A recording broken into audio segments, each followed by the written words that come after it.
త్రియేక దేవునికి స్తోత్రములు. దేవుడు ఫాదర్ ఎం దేవదాసయ్య గారికి బయలుపరిచిన బైబిల్ మిషన్ 88వ మహోత్సవములను వేదికపై ఉండి జరిగిస్తున్న మిషన్ యొక్క ఉపాధ్యక్షులు మరియు అధికారులైన అయ్యగారులందరకు, మరి విశేషంగా ఎన్నో నెలల తరబడి ప్రసవ వేదన పొంది బిడ్డకు తల్లి జన్మనిచ్చినట్లుగా ప్రతి ఏడాదిలో మొదటి నెల మహోత్సవముల ద్వారా మిషన్కు ఒక కిరీటమును అందించుటకు దేవుని యొక్క సహాయము వలన ప్రయాసపడు మన యొక్క మిషన్ అధ్యక్షులైన డాక్టర్ శామ్యూల్ కిరణయ్య గారికి, దేవుని వాక్యాన్ని వినుచు ఉన్న విశ్వాస జన సంగమై ఉన్న మీ అందరికీ దేవుని వాక్య సేవకునిగా హృదయపూర్వక కృతజ్ఞతలు తెలియచేస్తూ ఉన్నాను. అందరికీ మరణాత. దేవుని వాక్యాన్ని చదువుకుందాము.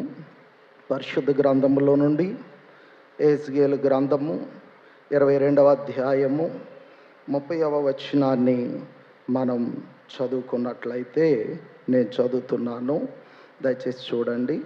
ఎహెజ్కేలు గ్రంథము 22వ అధ్యాయము 30వ వచనం. నేను దేశమును పాడు చేయకుండునట్లు ప్రాకారమును దిట్టపరచుటకును బద్దలైన సందులలో నిలుచుటకును తగిన వాడెవడని నేను ఎంత విచారించినను ఒకడైనను కనబడలేదు. చిన్న ప్రార్థన. మహిమా స్వరూపివైన మా యేసు ప్రభువా, నీ స్వరూపమును పోగొట్టుకున్న మానవాళికి తిరిగి నీ మనోహర స్వరూపమును అనుగ్రహించడానికి మమ్మను నీ సహవాసములోనికి, నీ యొక్క వాక్యానుభవములోనికి తీసుకొచ్చుచు ఉన్న మీరే మీ యొక్క హృదయములో మా మీద ఉన్న ప్రేమను మా అంతరంగానికి కనబరిచి నేటి దినము ఈ మహోత్సవము ద్వారా మా అందరి యొక్క అంతరంగములలో ఉత్సవమును కలిగించుమని త్వరగా వచ్చుచున్నా మహిమ రాకడకు మమ్మ ఆయత్తపరచు. మా అందరినీ కూర్చుండబెట్టి నా యుద్ధకు వచ్చి నేర్చుకునుడని పిలిచి ఉన్న క్రీస్తు స్వామి దివ్యనామములో వేడుకొనుచున్నాము తండ్రి, ఆమేన్. దేవరాజ్య విషయములు దీనమతిని వరుసగా నేర్చుకొనువారు వాటి వశము, ధనముల్ వారి వశమౌను గనగలుగు, సుఖము భువి మీది శ్రమలందు శుభము శుభమో.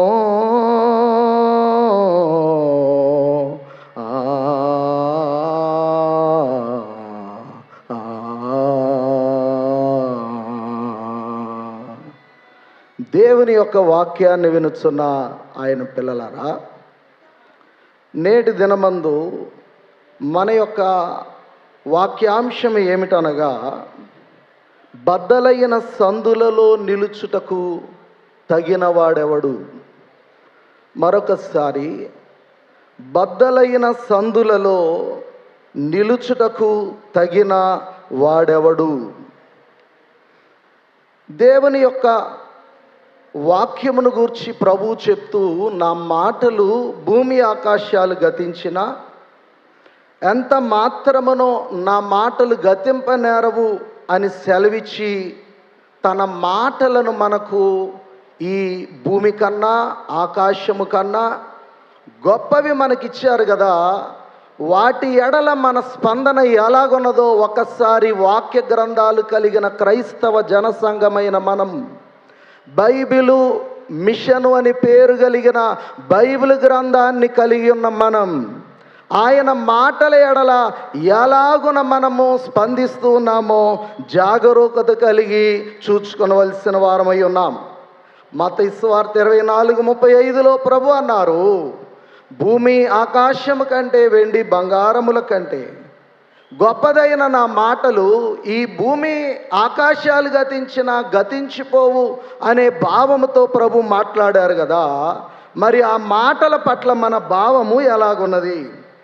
చాలాసార్లు దేవుని మాటలు వినడానికి వచ్చిన వారిని గురించి బైబిల్ గ్రంథములో వ్రాయబడిన సంగతి ఒకటి, ఆయన మాటలను తప్పు పట్టాలని వచ్చారని వ్రాయబడి ఉన్నది. వచ్చి కైసరుకు పన్నియవచ్చునా అని అడిగారు. కైసరివి అనగా ప్రభుత్వానికి ఇవ్వండి, ప్రభువి దేవునికి ఇవ్వండి అని ప్రభువు అక్కడ సమాధానం చెప్పారు. రెండవదిగా, ఆయనను బంధించి పట్టుకొని వెళ్ళాలని వచ్చిన వారు ఉన్నారు. ఆయన మాటలు విని ఈలాగున మాట్లాడే మనుష్యులు ఎవరిని చూడలేదని పట్టుకురమ్మన్న వారితో వెళ్ళి చెప్పారు. మూడవదిగా, కొందరు దేవుని మాటల పట్ల కాదు కానీ క్షయమైన ఆహారం కోసం వచ్చి, ప్రభువా నీ వెంబడొస్తున్నా మాకు చెప్పకుండా వెళ్ళిపోతున్నావు ఏంటయ్యా అంటే, మీరు రొట్టెలను చేప ముక్కలు తృప్తిగా తినుట వలన నన్ను వెంబడిస్తున్నారు. మీరు కడుపులోనికి వెళ్ళి బహిర్భూమిలోనికి వచ్చే ఆహారం కోసం నా వెంబడి రావద్దు. అక్షయమైన ఆహారం, ఆ జీవాహారం, ఆ మాటలు, ఆ ప్రభావం నేను ఇస్తాను, అది వెంబడించండి అన్నారు. కొందరు దేవుని మాటలు ఇష్టము లేకపోయినప్పటికీ హేరోదు రాజు వంటి వారు ప్రభు వచ్చారంటే, ప్రభు మాటలంటే, కార్యాలంటే సంతోషపడ్డాడు తప్ప అతడు మారు మనసు పొందడానికి ఇష్టపడలేదు. ప్రియులరా, ఐదవదిగా, కొందరు లూకాసు వార్త 5:16 ప్రకారము ఆయన మాట వినుటకును తమ రోగములు కుదుర్చుకొనుటకును వచ్చుచున్నారని లేఖనములో దేవుడు రాయించారు. ఈ మహోత్సవాలకు, దేవుని మాటల యొద్దకు మనము రావాలి, స్వస్థత పొందడానికి, మన యొక్క దుస్థితిని కుదుర్చుకోవడానికి రావాలి, కానీ పైన చెప్పబడినట్లుగా కాదు అని దేవుని సేవకునిగా మనవి చేస్తూ ఉన్నాను. 2025 సంవత్సరం గతించిపోయి 26లో ఈ మహోత్సవాలలో అడుగుపెట్టిన మనము ఈ ఏడాదైనా అభివృద్ధి చెంది మనందరము ఘనత పొంది గొప్ప స్థితిలోనికి రావాలి అనంటే దేవుడు అంటున్నారు, నన్ను ఘనపరచు వానిని నేను ఘనపరుస్తాను. ఘనపరచుట ఎలాగయ్యా దేవుణ్ణి అనంటే, తండ్రి గారు అన్నారు, వినుట వినయమునకు కొలబద్ద. అంటే దేవుని మాటలు ఎవరైతే శ్రద్ధగా వింటారో, ఆ మాటలను వినయముగా దేవుని ఎదుట కనబరిచినప్పుడు ఆయన మనలను ఘనపరచువారై ఉన్నారని మీకు మనవి చేస్తున్నాను. ఘనతకు ముందు వినయముండునని వాక్యము సామెతల్లో మనం చూడగలుగుతున్నాం. ఈ ఏడాది మహోత్సవముల్లో చేరి ఉన్న మనము ఆశీర్వదించబడి అభివృద్ధి చెందాలి అనంటే దేవుని వాక్యం అనే ఈ మాటలను మనము వినయముతో శ్రద్ధగా వినాలని మీకు మనవి చేస్తున్నాను. నేటి దినాల్లో మానవ మస్తిష్కాలలో జ్ఞానము చాలా ఉంది, కానీ ఆత్మలో శూన్యత అనేది కనబడుతూ ఉంది. అనగా ఆత్మీయ జీవన బలము లేకుండా ఉన్నాం. అనగా వాక్యాహారము సరిగా తినట్లేదు. అందుకనే మనలో ఉన్న విసుగుదల, మానవాళిలో ఉన్న విసుగుదల, ఒక వేదాంతి చెప్తూ ఉన్నారు, క్రైస్తవ వేదాంతి, ఈ సృష్టికి కిరీటము వంటి నరునిలో కనబడుతున్న ఈ విసుగుదల అతని ఆత్మలో ఉన్న శూన్యతను, ఆత్మలో ఉన్నటువంటి లేమిడితనాన్ని చూపిస్తుంది. ఈ లేమిడితనం, ఈ ఆత్మ యొక్క బలహీనత ఈ సృష్టి అంతటికీ కూడా అవమానంగా కనబడుతుంది అని చెప్పారు. అనగా దేవుని వాక్యముతో సర్వముగా ఎరిగి ఉండవలసిన దేవుని పిల్లలమైన మనలో ఉన్నటువంటి ఆ శూన్యత ఈ సృష్టిలో దేవుని పిల్లలుగా మనం అవమానము తెచ్చేవారిగా ఉంటూ ఉన్నాం. అందుకే తండ్రి గారు అంటారు, దేవుని పిల్లలమైన మన యొక్క తలంపులు దేవునికి తలవంపులు తెస్తా ఉన్నాయి. మన తలంపు దేవుని తట్టు, వాక్యము తట్టు, సన్నిధి తట్టు తిరగలేకపోతున్నాము గనుక ఈ దినమైన దేవుని సన్నిధిని మన అందరము కూడా ఆయన మాటలు వినేటట్లుగా మనము తిప్పవలసిన వారమై ఉన్నాం ప్రియులరా. ఈరోజు మనము చదువుకున్న వాక్య వచనము యెహెజ్కేలు గ్రంథము 22వ అధ్యాయము 30వ వచనములో ఒకసారి మనము చూచినప్పుడు బద్దలైన సందులలో నిలుచుటకు తగినవాడు నాకు ఒక్కడైనను కనబడట్లేదు అంటున్నారు. ప్రియులరా, బైబిల్ గ్రంథములో 3 విధములైన భావాలు మనకు కనబడతాయి. ఒకటి అక్షరార్థము, ఉన్నది ఉన్నట్టుగా అర్థమవుతుంది. యెహోవా ఇలాగు సెలవిచ్చెను, ఆ అక్షరాల్లోనే మనకు అర్థం తెలిసిద్ది. కొన్నిసార్లు ప్రభువు విత్తనముతో పోల్చి చెప్తారు, అనగా ఆత్మీయ అర్థము. విత్తనము అనగా వాక్యము మంచి నేలను పడితే బాగా ఫలిస్తాయి. ఈరోజు మన హృదయాలు మంచి నేలలుగా మారితే బాగుండు. మూడవదిగా దేవుని వాక్యం అర్థం చేసుకోవడానికి అలంకారార్థములతో కూడా దేవుడు మాట్లాడిన వారై ఉన్నారు. అదే సంగతి యెహెజ్కేలు గ్రంథములో ప్రాకారముతో దేవుడు ప్రాకారపు సందులో నిలవబడవలసిన తగినవాడు అని మాట్లాడుతున్నారు. ప్రియులరా, ఆ అంశాన్ని మనము ధ్యానము చేసినట్లయితే ప్రాకారము అనే మాట దేశము చుట్టూ లేక కొన్ని పట్టణాల చుట్టూ కట్టబడేటువంటి ఒక ప్రహరీ గోడ వంటిది. ఇంటికి చుట్టూ గోడ ఉంటే ప్రహరీ అంటారు, పట్టణము చుట్టూ ఉంటే ప్రాకారము, లేక దేశము చుట్టూ ఉంటే ప్రాకారము అని అంటారు. దేవుని యొక్క అంతరంగ ఆవేదన ఏంటంటే, నేను దేశమును పాడు చేయకుండునట్లు, దేశము యొక్క కాపుదలను నేను చూచుకొనున్నట్లు, దేశము అభివృద్ధి చెందినట్లు, ఎవరైనా ఒకరు బద్దలైన సందులలో నిలిచేవాడు నాకు కనబడతాడా అని నేను ఎంత విచారించినా కనబడట్లేదని సెలవిస్తూ ఉన్నారు. దేశము అనగా మనం ఎరుగుదుము. తెలుగు కవి అంటారు, దేశం అంటే మట్టి కాదు మనుషులు అని. ఇక్కడ దేశము అంటే మనుషులే. ఇక్కడ చెప్పబడుతూ ఉన్నటువంటి ఈ దేవుని యొక్క ప్రజలైన ఇశ్రాయేలీలైన వారిని చేయి పట్టుకొని బాల్య దినము నుండి యవన ప్రాయానికి తీసుకొచ్చి సీనాయి అరణ్యము దగ్గర నా మాట వింటారా అని అడిగి నిబంధన లేక ఒక బంధము ఏర్పరచుకున్న దేవుడు ఆ ప్రజలైనటువంటి వారికి పెండ్లి కొడుకుకు ఉన్నవన్నీ పెండ్లి కూతురుకు సమానమైనట్లు కానాను దేశమును దేవుడు సమస్తమును కూడా ఇశ్రాయేలీలకు పంచి ఇచ్చిన వారై ఉన్నారు. అయితే ఆ దేశములో ప్రాకారము బద్దలు చేసుకొనిన స్థితి దేవుని దృష్టికి వచ్చి దేశములోని జనులను పాడు చేయకుండానట్లు నాకు ఎవరైనా ఒకరు తగిన వారు కనబడితే బాగుండు అని దేవుడు వెతుకుతున్నారట. ప్రియులరా, ప్రాకారము అనగా మనము అర్థము చేసుకుంటే యెషయా గ్రంథము 26వ అధ్యాయము 1వ వచనం మనము చూస్తే, ప్రియులరా, రక్షణ అనేది మానవాళికి, ఇందాక చెప్పుకున్నట్టు దేశము అంటే మనుషులే, ఈ మానవ జనాంగమునకు రక్షణ దేవుడిచ్చే విమోచన ఒక ప్రాకారము వంటిది. లక్షలుంటే మనకు ప్రాకారము కాపుదల అని అనుకోవద్దు. అందుకే భక్తులు అంటారు, లక్షల కన్నా రక్షణ ముఖ్యము. ఈ కడవరి కాలములో మనందరికీ దేవుడు ప్రకటన 1:6 ప్రకారము మనలను ప్రేమించుచు తన రక్తము వలన మనలను విడిపించిన వానికి, మన యొక్క పాపముల నుండి ఆయన తన రక్తము వలన విడిపించారు. అదే మనకు ఒక ప్రాకారము, రక్షణ అనే ప్రాకారం. అక్కడ విడిపించిన అనే మాట దగ్గర కడిగిన వానికి అని పుట్నోట్లో రాయబడి ఉంది. ఏ తల్లి తన బిడ్డ యొక్క మాలిన్యాన్ని కడగకుండా ఉంటుంది? ఇదిగో మనలను తన ప్రజలముగా చేసుకొని మనల్ని కడిగి పవిత్రపరచి మనందరినీ కూడా తన సొత్తుగా మార్చుకొనుటకు 2000 సంవత్సరాల క్రితం ప్రభు వచ్చి తన ప్రాణాన్ని పెట్టారు. నమ్ము ప్రతివానికి రక్షణ అనుగ్రహించారు.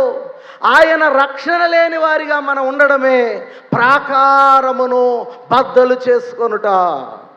కాబట్టి కడవరి కాలమందు మనందరము నమ్ము ప్రతివానికి రక్షణ గనక ఇంకా మారు మనస్సు లేకుండా బాప్తిస్మం పొందకుండా దేవుని యొక్క సన్నిధికి వస్తూ పోతూ ఉన్న నీవు నేను ఎవరైనా సరే ఇక్కడ ఉన్నట్లయితే దేవుని రక్షణ అనే ప్రాకారాన్ని దిట్టపరుచుకోవాలి.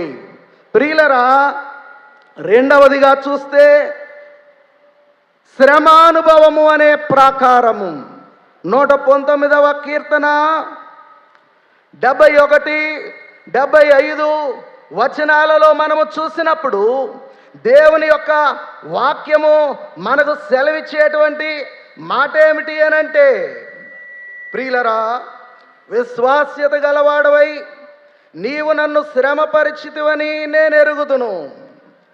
ప్రియులరా, ఈ 71లో చూస్తే నేను నీ కట్టడలను నేర్చుకొనున్నట్లు చదువమ్మా. శ్రమ నుండి ఇండుట నాకు మేలాయెను. మరలా ఒకసారి, నేను నీ కట్టడలను నేర్చుకొనున్నట్లు శ్రమ నుండి ఇండుట నాకు మేలాయెను. థ్యాంక్ యూ, చాలమ్మా. ప్రియులరా, దైవజనులు రాస్తూ మానవుడు శ్రమను పొందక దైవ మానవుడు కాలేడు. ఇదిగో ఈ శ్రమ వల్ల దేవుని కట్టడలు నేర్చుకునే వారమవుతున్నాం. ఈ శ్రమానుభవం వల్ల దీనులమవుతున్నాం.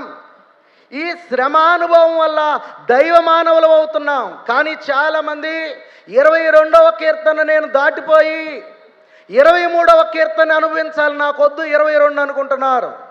అనగా 22వ కీర్తనల గ్రంథములో శ్రమానుభవ కీర్తన, 23వ కీర్తన సమృద్ధి కీర్తన. దేవుడు న్యాయవంతుడని దైవజనులు చెప్తూ 2 5 10 9 చేయమంటే చేయడాయన. అలాగే ప్రతి నరుడు శ్రమానుభవము లేకుండా దైవ మానవుడిగా దేవుని యొద్దకు చేర్చబడుటకు మారలేడు గనక శ్రమానుభవం మనకు అవసరము. చాలా పర్యాయాలు దేవుని నమ్ముకుంటే నాకు శ్రమలు అక్కర్లేదు అనుకుంటాం. తప్పకుండా శ్రమానుభవ జీవితం భక్తునికి ప్రాకారము వంటిది. మూడవదిగా చూస్తే సామెతల గ్రంథం 25-28 ప్రకారము ఆశా నిగ్రహము అనేది ఒక ప్రాకారము. ఏంటయ్యా ఈ ఆశా నిగ్రహం అంటున్నారా? తన మనస్సును అణుచుకొనగలుగుట. ప్రియులరా, సామెతల్లో మనం దాకా చూసాం 25-28లో, ప్రాకారము లేక పాడైన పురము ఎలాంటిదో తన మనస్సు అణుచుకొన జాలని వాడును అలాంటి వాడే. ఈ కడవరి కాలములో ప్రతి ఒక్కరము పై రూపములో దేవుని ఎదుట నిలవబడి దేవుని బిడ్డలుగా చలామణి అవుతూ క్రైస్తవ పరిభాష వందన వచనాలు చెప్పగలుగుతున్నాం. కానీ మన మనస్సులో, తలంపులో, ఊహలో, మన యొక్క నైజములో పాపము అనేది మానలేని కన్నులు కలిగిన వారిగా ఉంటున్నాం. ఇదిగో ఇదియే, ఈ దుస్థితియే ప్రాకారము బద్దలై సందులు ఏర్పడుట అని మనం గ్రహించాలి. నాలుగవదిగా చూస్తే దేవుని పిల్లారి యోబు గ్రంథం 1:10లో యోబు గారు తన బిడ్డలందరినీ తీసుకొని 7 కుమారులు 3 కుమార్తెలు అయినప్పటికీ ప్రతి అరుణోదయమున దేవుని సన్నిధిలోకి తీసుకొచ్చి తమ పాపములు ఒప్పుకొనుటకు బలి అర్పణ చేస్తున్నాడట అరుణోదయమున. చాలాసార్లు మనం అంటాం, ఈ పిల్లలతో నాకు అసలు కుదరట్లేదు కుటుంబ ప్రార్థన అని.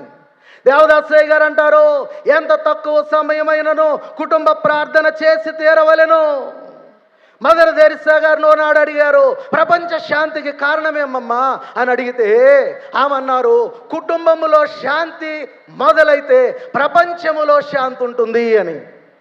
ఆనాడు ఆదామవ్వల కుటుంబమును చూసి వారవలేని అపవాది ఎలాగునైతే ఆ బాణము వేసి పడగొట్టాడో ఈరోజు కుటుంబాలు పైకి బాగానే కనబడుతున్నాయి, కానీ అనేక రకాలైన శాంతితో నిండిపోయి ఉన్నాయి, అసమాధానముతో నిండిపోయి ఉన్నాయి, అనుమానములతో సొంత భర్త భార్యను పిల్లలను చంపుకొనుట అనేది మనము చూస్తూ ఉన్నాం. కాబట్టి దేవుని పిల్లలారా, ఈ దినమున మనందరము కూడా నాలుగవదిగా కుటుంబ ప్రార్థన అనే ప్రాకారమును బద్దలు చేసుకున్నాము అని మనము సరి చేసుకుంటే మంచిది. ఐదవదిగా పరమగీతార్థము అనే పుస్తకము తండ్రి గారు రాశారు. 354వ పేజీలో ప్రాకారము అనగా పాటలు, ప్రార్థన, వాక్య పఠనము, సువార్త ప్రకటించుట, దీటైన కానుకలు, సమర్పణ జీవితము. ఏడవది వాగ్దానముల ధ్యానము ఒక విశ్వాసికి ప్రాకారము వంటిదని రాశారు. ఎంత గొప్ప నీతిమంతుడు మన తండ్రి, ఎన్నో నేర్పించారు. ఈ రోజున దేవదాసు అయ్య గారు అనగానే చాలామంది మనము ఆయన్ను పూజిస్తున్నామని అపార్థము చేసేవారు ఉన్నారు. కొత్త నిబంధన 22వ అధ్యాయం 23వ వచనం చదవండి ఒకసారి. ఏమంటారు మీరు? ఎవరో చెప్పండి అని అంటారు. మత్తయి, మార్కు, లూకా, యోహానులు పేర్లు కాదా? పాత నిబంధనలో ప్రవక్తలందరి పేర్లు లేవా? దైవజనుని, దేవుని పిల్లరా, దూషించుట మంచిది కాదు. అందుకనే దేవుడు వాక్యములు అన్నారు, నీతిమంతుని ద్వేషించుట నేరముగా ఎంచబడునని. దైవజనులు మనకు నేర్పినటువంటి పాటలు ఎంత గొప్పవో ఇందాక మనము మరి సందేశాల్లో మనము చూసిన వారమై ఉన్నాం కదా. చాలామంది ఎన్ని సంవత్సరాలు దేవుల్లోకి వచ్చిన పాటలు, ప్రార్థన, వాక్యము, దీటైన కానుకలు, సమర్పణ జీవితము, వాగ్దానాలను తెలుసుకొని ధ్యానించటానే అంతస్తులోనికి రాలేకపోతూ ఉన్నారు. ఇదే ప్రాకారము లేని దుస్థితి, లేక ప్రాకారము బద్దలైన దుస్థితి. ప్రియులరా, ఆరవదిగా అదే పరమగీతార్థం 354వ పేజీలో హృదయములో పరిశుద్ధాత్ముని నడిపింపు కలిగి ఉండడమే ఒక వ్యక్తికి ప్రాకారము అని అన్నారు. ఎందరు దేవుని ఆత్మతో నడిపింపబడతారో వారు దేవుని కుమారులై ఉంటారు అని వాక్యం సెలవిస్తుంది కదా. అసలు బైబిల్ మిషన్ యొక్క పుట్టుకకు కారణమే పరిశుద్ధాత్మ తండ్రి. దైవజనులు గత కాలంలో ఉన్న మిషనులో పరిశుద్ధాత్మ కుమ్మరింపు అవసరము బైబిల్ తరగతులు ఉన్నాయి, కానీ పరిశుద్ధాత్మ కోటాలు పెడదామంటే మిషనులో లేవు, బైబిల్లో ఉన్నాయి అని వారంటే, దేవుడే బైబిల్ ప్రకారము నడిచే బైబిల్ పని కొరకు బైబిల్ మిషన్ బయలుపరిచారు. కానీ ఈనాడు మన అందరము ఆత్మ లేని వారిగా, ఆత్మానుసారము కాని వారిగా మనము ప్రవర్తించుటే మన యొక్క ప్రాకారము బద్దలైన స్థితి. దేవుని పిల్లలారా చూడండి, దైవజనులు అంటారు, నీకు తెలిసే ఆత్మ నడిపింపు కావాలా, మనుష్యులకు కనబడే ఆత్మ నడిపింపు కావాలా? చాలామంది పరిశుద్ధ ఆత్మ నడిపింపు అంటే అది మనుషులకు కనబడేది అనుకుంటున్నారు. ప్రియులారా, మనం గమనించాలి, దేవుని ఆత్మ యొక్క నడిపింపు హృదయములో కలిగి ఉండుటయే ఒక విశ్వాసికి దేవుడు అనుగ్రహించిన ప్రాకారము, దిట్టముగా ఉండుట. ప్రియులరా, ఏడవదిగా చూస్తే దేవుని కృపను బట్టి మానక మనము చేసే స్థుతులే ప్రాకారము వంటివట. అందుకే తండ్రి గారు రాస్తారు, మనసున స్తుతి కార్యము తప్ప మరి మనసున స్తుతి కార్యము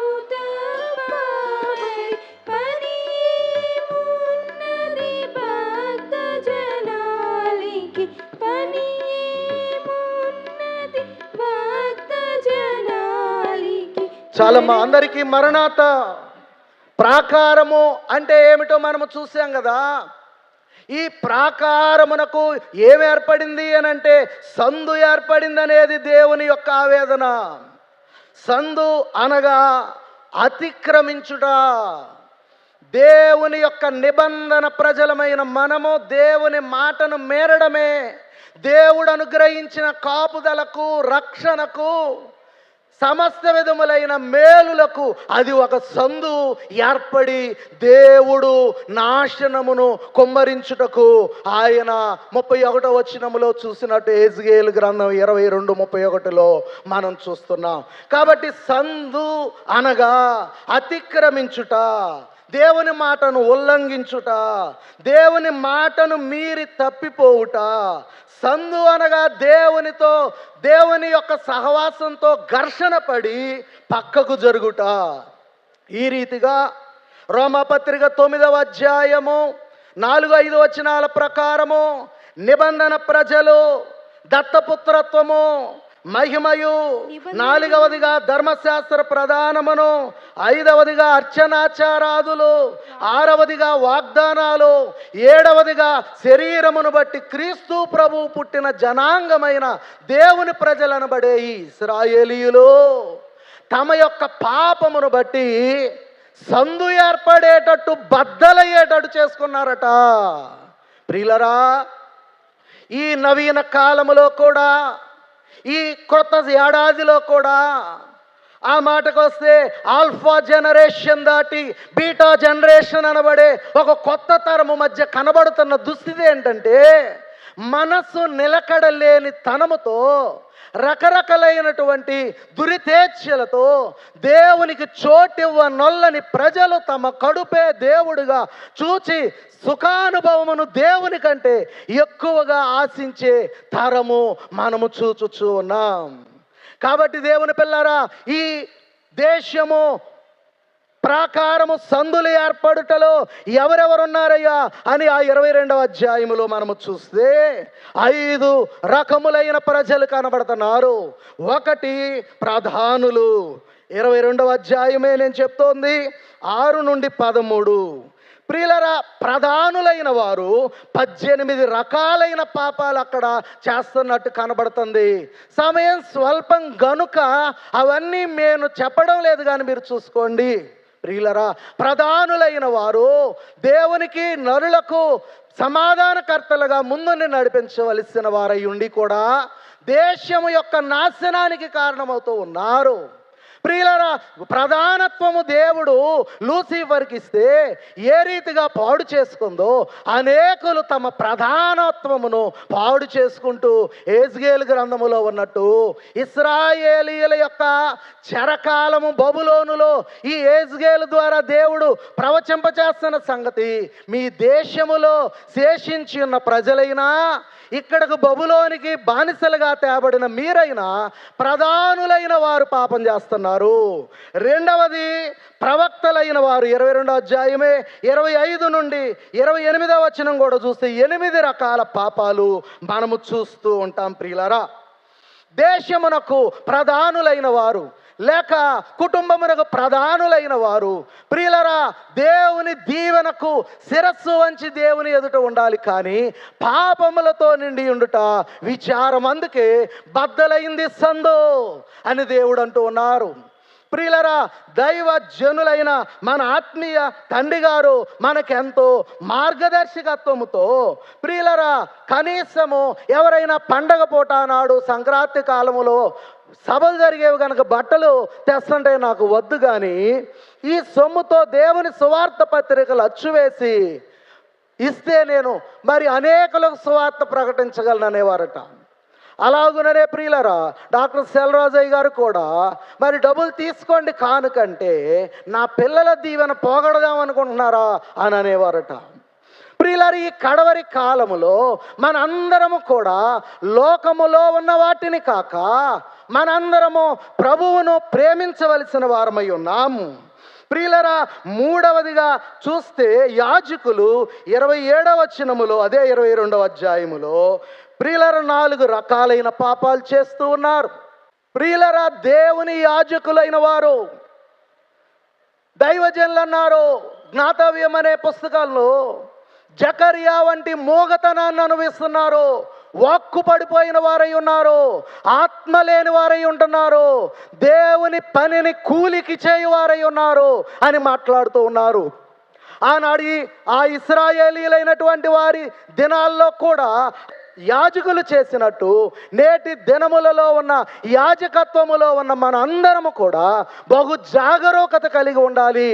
దేవుడు అనుగ్రహించిన చుట్టూ మనకు వేసిన ప్రాకారమును మనము బద్దలు చేసుకొనకుండా దేవునికి నీ ప్రజలకు మధ్యవర్తులై ఉండాలి. దైవజనులు ప్రతి ఉదయమున భూగోళం అంతటిని కౌగలించుకొని ఆయన సమస్త ప్రార్థనలు నేను చేసి ముగించానన్నారు. సమూయేలు ప్రవక్త గారు, ఇశ్రాయేలీయులారా నేను మీ కొరకు ప్రార్థించకపోతే శ్రమ అని అన్నారు. కాబట్టి ప్రార్థించి ప్రభువుకు ప్రజలకు మధ్య నిలబడవలసిన ఈ యాజకులైనటువంటి వారు ఈ కడవరి కాలములో దేవుని మనస్సును ఎరిగి దేవుని ఎదుట క్రీస్తునందు దేవోక్తులను బోధించినట్టు బోధించవలసిన వారు తమ యొక్క ఆస్తిని లేక తమ ఇష్టము నెరవేర్చుకొనుటకు చూచుట అనేది ప్రాకారమునకు బద్దలైన సందు. దేవుని పిల్లలారా, 4వదిగా అధిపతులు 2 రకాల పాపాలు చేశారు. అదే 27వ వచనములో మనము చూస్తే. 5వది 29వ వచనములో సామాన్య జనులు వీరు 4 రకాలైన పాపాలు చేశారు. ప్రియులరా, దేవుని పిల్లలారా, ఇశ్రాయేలులో ఒక చిన్నది మరి దేవుని తెలుసుకోవడానికి ఆ సిరియా ఆ సైన్యాధిపతికి మార్గము చూపింది కదా. సామాన్య జనులమైన మనము కూడా ఎలాగుంటూ ఉన్నాము. మానవుడు అంటాడట, పాపమును మ్యాన్ కాల్స్ ఇట్ లిబర్టీ, ఇది స్వేచ్ఛ అంటాడట పాపమును. కానీ బట్ గాడ్ కాల్స్ లాలెస్నెస్ అంటారట, ఇది ధర్మశాస్త్రమును మీరుట అంటారట. మానవులు మ్యాన్ ఇట్ కాల్స్ లగ్జరీ, ఇది ఒక భోగములే అంటారట. కానీ దేవుడు అంటాడట గాడ్ కాల్స్ ఇట్ లెప్రసీ, ఇది ఒక కుష్టు పాపము అనేది అని అంటున్నారు. ప్రియులారా, అలాగుననే మానవుడు ఇది weakness, man calls it weakness, sin is a weakness అంటాడట. కానీ గాడ్ కాల్స్ విల్లింగ్నెస్, ఇది నీ స్వయం చిత్తం, ఇది నీకిష్టం అంటాడట. అందుకనే యేజ్కేలు గ్రంథములో దేవుడు సూచనలు దర్శనాల ద్వారా చెప్పే విశేష స్వరం ఏంటంటే, తమ యొక్క తప్పిదమునకు వారే స్వంత కారణము గనక హృదయపూర్వకముగా దేవుని తట్టు తిరగాలి. ఇదే యేజ్కేలు గ్రంథం అంతటి యొక్క సారాంశము. యేజ్కేలు అనగా బలపరచబడుట లేక గాడ్ మేక్స్ స్ట్రాంగ్, దేవుడు బలపరచును. దేవుని చేత బలపరచబడి ఈ కడవరి కాలములో మనందరము బద్దలైన సందుల మధ్య నిలబడవలసిన వారమై ఉన్నాం. ప్రియులరా, ఎవ్వరూ కనబడట్లేదట ప్రభువుకి. అందుకనే నాకెవడును కనబడలేదంటున్నారు. కాబట్టి దేవుని వాక్యాన్ని వింటున్నా ఆయన పిల్లలారా, ఈరోజు దేవుడు మనల్ని పిలుస్తూ ఉన్నారు. దేవుని పిల్లరా, అబ్రహాము గారు పితామహుల కాలములో ఆయన నిలవబడి అగ్ని గంధకాల నుండి తన తమ్ముని కుటుంబం అంతటిని రక్షించడానికి ప్రయాసపడ్డాడు. ఆ మాటకు వస్తే దేశాన్ని రక్షించడానికి ప్రార్థించవచ్చును కానీ నీతిమంతులు అక్కడ కనబడట్లేదని అబ్రహాముకు అర్థమైంది. ఒకటి పితామహుల కాలములో అబ్రహాము గారు నిలవబడ్డారు. రెండవది పితరుల కాలములో మోషే గారు ఈ ప్రజల పాపమును పరిహరించితవా సరి, లేని ఎడల నా పేరు జీవ గ్రంథంలో తీసేయమన్నారు. మూడవదిగా అహరోను గారు సంఖ్యాకాండం 16:48లో ఆ ఇశ్రాయేలీయులకు వచ్చిన తెగులుకు మధ్య బాగున్న వారికి మధ్య నిలబడితే తెగులు ఆగిపోయింది. 4వదిగా న్యాయాధిపతుల కాలములో సమూయేలు గారు ఇశ్రాయేలీయుల కొరకు పోటబడి శ్రమపడి ప్రార్థించారు. 5వదిగా రాజుల కాలములో నెహెమ్యా గారు తన యొక్క పట్టణ ప్రజల ప్రాకారము కూలిపోయి లేక కాల్చబడిందని కూర్చుండి ఏడ్చి ఉపవాసం ఉండి గవర్నర్ అయి ఉండి అన్నపానాలు మానివేశారు. ప్రియులారా, 6వదిగా క్రొత్త నిబంధన కాలములో పౌలు గారు తన స్వజనుల కొరకు శాపగ్రస్తుడనై నేను క్రీస్తుకు వేరవుతాను అని తన ప్రజల కొరకు వచ్చి ఆయన నిలవబడి ఎంతో ప్రయాసపడ్డారు రోమా 9:3 ప్రకారం. అయితే 7వదిగా ఈ కడవరి కాలములో ఆయన తన స్వరక్తం ఇచ్చి సంపాదించిన మనమే ఆయన పక్షముగా దేశము అనే ఈ ప్రపంచము యొక్క నాశనము నుండి అగ్నిలో నుండి లాగినట్టు అనేకులను లాగడానికి నిలబడవలసిన వారమై ఉన్నాం. అందుకే ఎవని పంపుదును అని దేవుడు బాధపడుతుంటే యెషయా 6వ అధ్యాయములో యెషయా గారు వచ్చి అంటున్నారు, నన్ను పంపయ్యా, నేను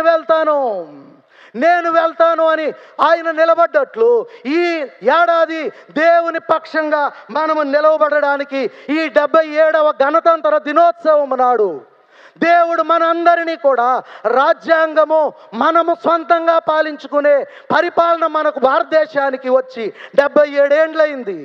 ఇదిగో ఈ ఏడాదిలో మనము కూడా దేవుని పిల్లలారా, దేవుని యొక్క రాజ్యాంగం అనే బైబిల్ మిషన్ సిద్ధాంతము, దైవజనులు నేర్పిన కట్టడలను మన నాయకులైన వారి వెంట మనము కూడా సరి చేసుకుంటూ ఈ దేవుని ఆశీర్వాదం పొందడానికి సన్నిధిలో వెనకబడ్డావా? ప్రార్థన పాటల ఏ విషయములో మనము వెనకబడ్డామో సరి చేసుకొని మనము నిలవబడి దేవుని పిల్లలారా, దేవుని యొక్క బిడ్డగా మనందరం వర్ధిల్లుటకు ప్రభు మనందరికీ సహాయము చేసి ఆయన ఆత్మతో నింపి వర్ధిల్ల చేయునుగాక. ఆమేన్. మహిమగల మహారాజా, నేను నీ వాడనని, నా ప్రియుడు నావాడు, నేను అతని దానను అని వధువు చెప్పినట్లుగా ఈ నూతన ఏడాదిలో నేను నిలువబడి, అయ్యా దేశము లేక లోకము ప్రపంచము నాకు అప్పగించబడిన ప్రాంతము పాడు కాకుండానట్లు నాయన బలముగా నీ పక్షముగా నిలువబడు భాగ్యము మాకిమ్మని త్వరగా వచ్చుచున్న యేసు నామములో వేడుకుంటున్నాం పరమ తండ్రి. ఆమేన్. విశేషమైన ఈ సమయాన్ని నాకు ఇచ్చినందుకు మరొకసారి మరి మన యొక్క కన్వీనర్ అయ్య గారికి, వేదికపై ఉన్న అయ్యగారులకు, శ్రద్ధగా వినిన మీ అందరకు హృదయపూర్వక మరణాత.